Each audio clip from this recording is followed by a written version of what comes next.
When the moment comes to move from thought into action, another version of them takes over. This is the battlefield from the inside. All those different forces competing to win in that moment. And who wins? The version that wants one more week of preparation, one more course, one more layer of certainty. He is not dumb. He is not lazy in the obvious sense. He is just governed by a part of himself that has been trained to prefer safety over exposure. So at that moment in time, that inner force craving for safety rather than risk and exposure. Years can pass like this. And many of you can probably identify yourself in this story. You've done this yourself. You've just called it procrastination, but you've never really delved more deeper to what this procrastination actually is, this battlefield that is going on inside of you. You've had moments where you knew exactly what you were about to do. You knew it was wrong, and you did it anyway. That is the real problem that is repeating in your life.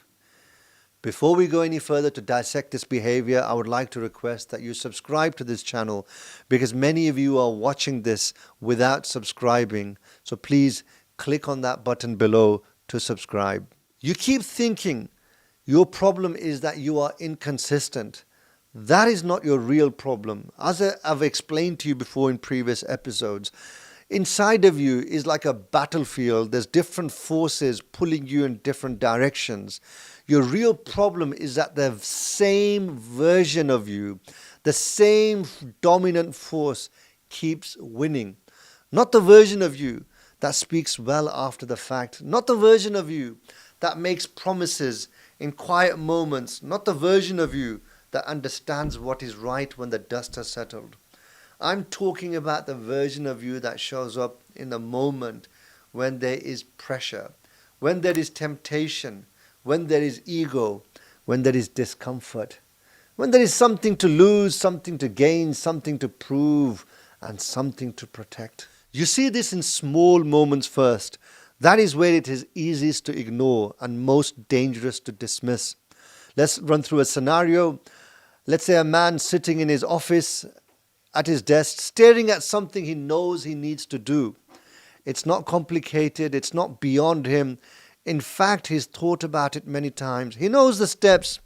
He knows the importance of it. He even knows the consequence of not doing it. But he hesitates. Not dramatically, just slightly. He opens another tab, checks something irrelevant, tells himself that he's just getting into the right mindset. A few more minutes pass, then more. And slowly, without ever making a clear decision, he moves away from what he knows he should be doing. Nothing external stopped him. No one interrupted him.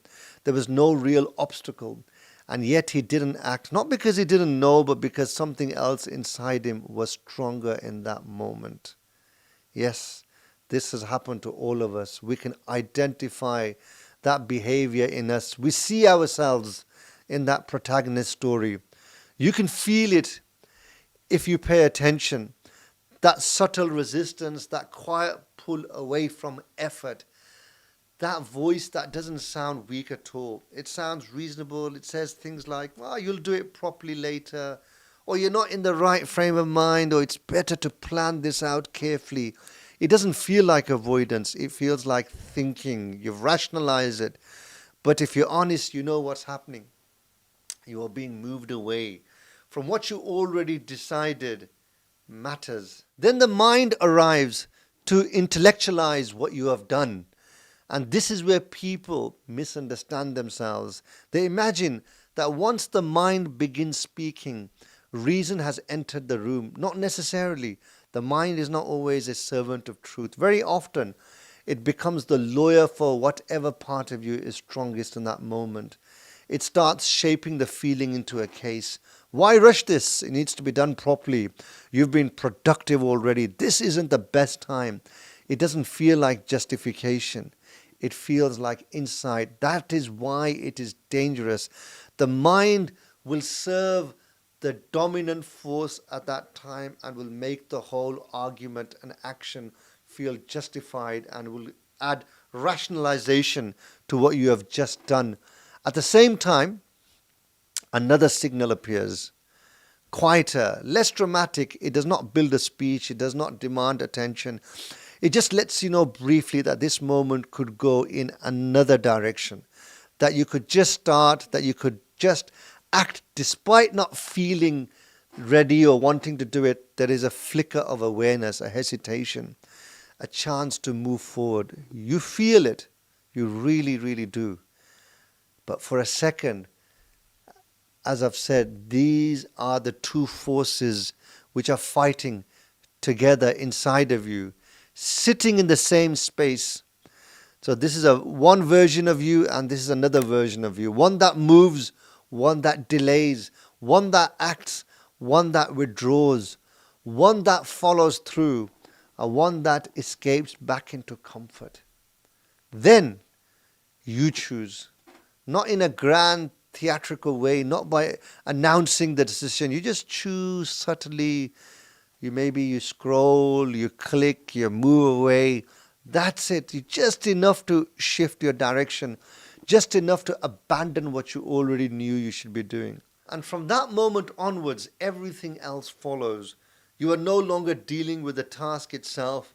You are now dealing with the consequences of avoidance. The mind starts to justify the decision you've just made, to say that this other task is more urgent, other tasks feel easier, other distractions justify the shift that has just happened.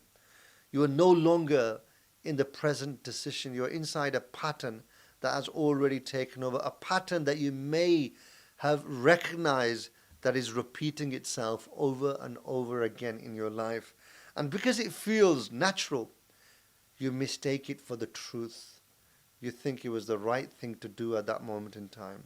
This is the hidden operating system people do not understand. They think their strongest feeling is their most honest one. It often isn't. It's just the one with the most momentum at that moment in time. This is what I mentioned repeatedly, that this is a battlefield going on inside of you, of all these different competing forces who are basically fighting for your attention, so you obey the most dominant force at that moment in time. That is what people confuse with authenticity. At least I was real. No, you were forceful. Those are not the same thing. Reality and intensity are not the same thing. Truth and momentum are not the same thing. A reaction can feel powerful and still be deeply flawed and false. This does not show up only in work. It shows up in everyday decisions that seem harmless in our life. Many, many situations. Sometimes it could be about, something so simple as when you go out to do shopping. You're about to spend some money that you know you shouldn't. Not because you can't afford it. It's because you've already told yourself that you need to be more disciplined. You're not going to be spending money like this again so recklessly. You've already felt the pressure. You've already said, I need to take control of this. And yet standing there, phone in hand, about to confirm the purchase, you start justifying yourself. Something else takes over. It's not that much.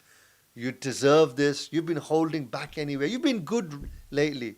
Again, it doesn't sound reckless. It sounds justified. It sounds like controlled behavior. And that's why it works, because the part of you that wants something doesn't show up honestly. It shows up intelligently. So the mind kicks in again to justify this behavior. Once that version of you steps forward, everything else aligns with it. The decision has been made, and only afterwards does clarity return. Maybe you've gone home, you've sat down, and you've pondered over what you've done, and then comes the most uncomfortable moment of all. You see it. Not vaguely, but clearly. You see what has happened, what you have done. You knew you took the wrong action. You paused, you felt it, and you still went through with it. This has happened before many times. This is what people never want to admit. You are not unconscious. You are not gone. You did not black out mentally. You can trace the moment. You can see that point where you were in a dilemma. You can identify the exact point where it could have gone either way, and you did not take the decision or the route, the path that you should have. Why is that?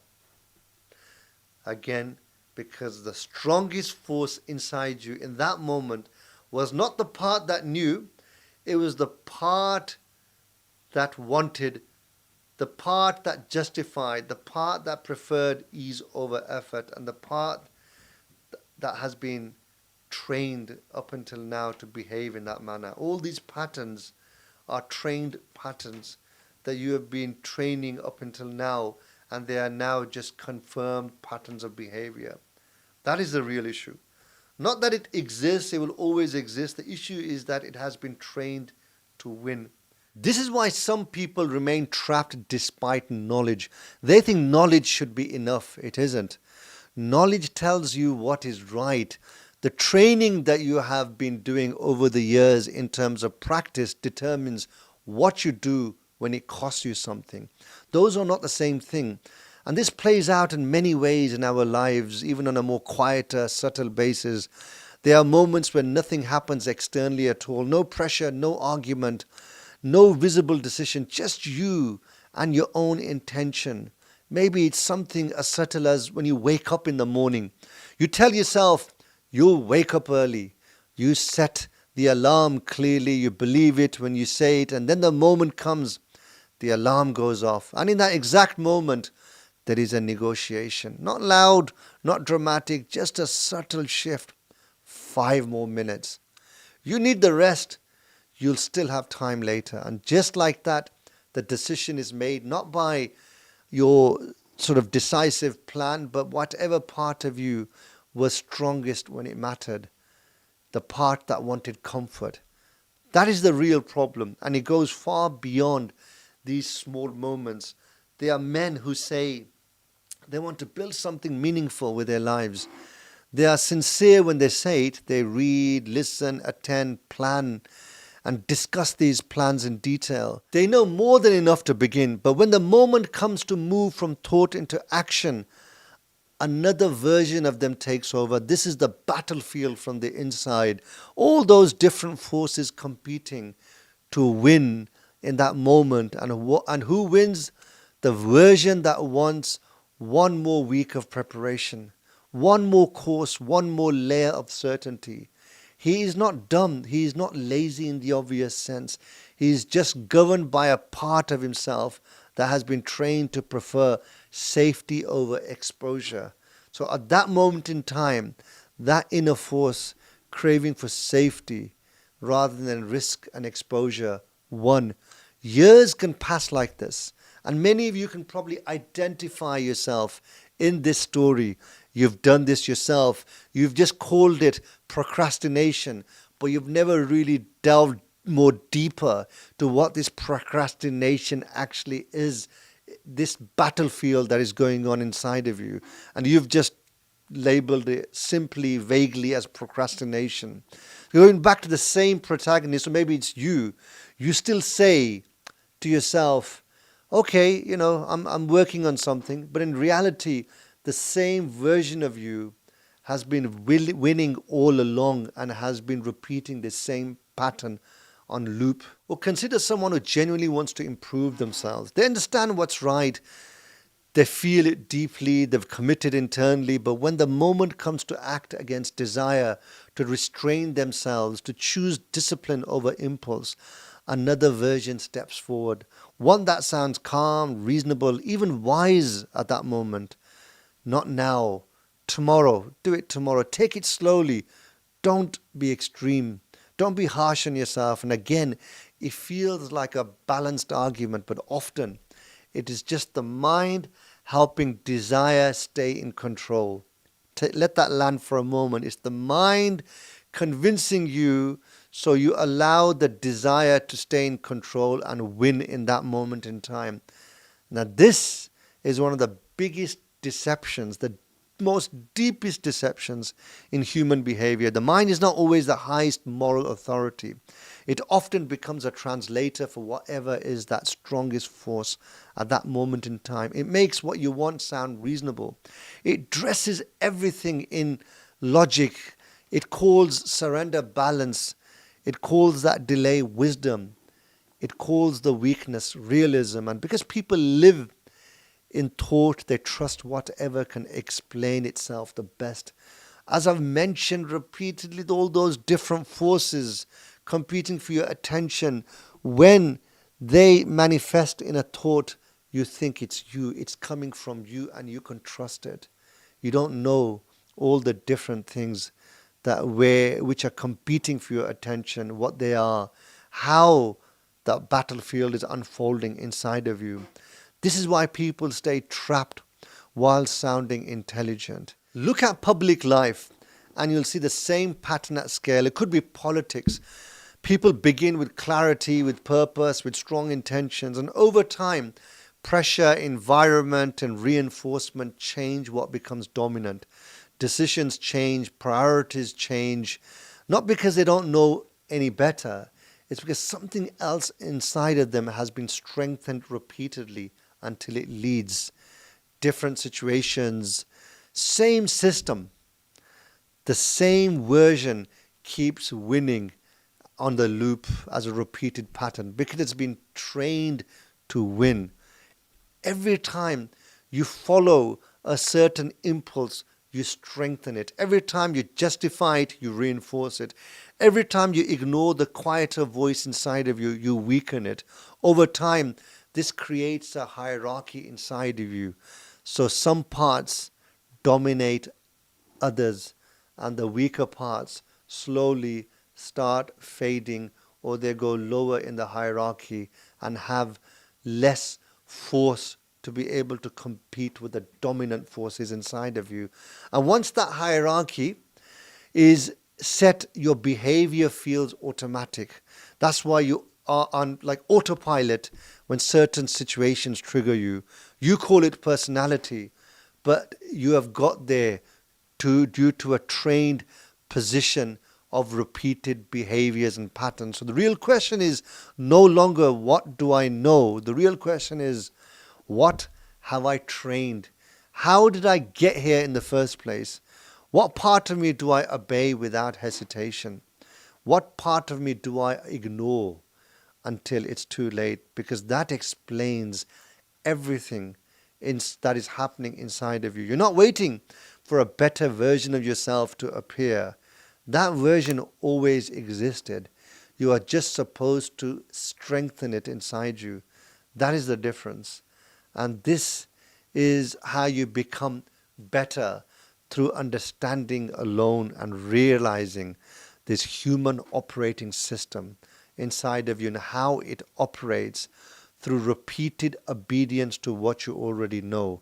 And until that happens, the same version of you will keep winning, not because you are broken. It's because that's how you have trained yourself over the years and decades. And once you accept that, everything becomes clearer, because now change is not about more knowledge. It is about changing what you reinforce. It is about interrupting those patterns at the moment they appear, so you can then change them.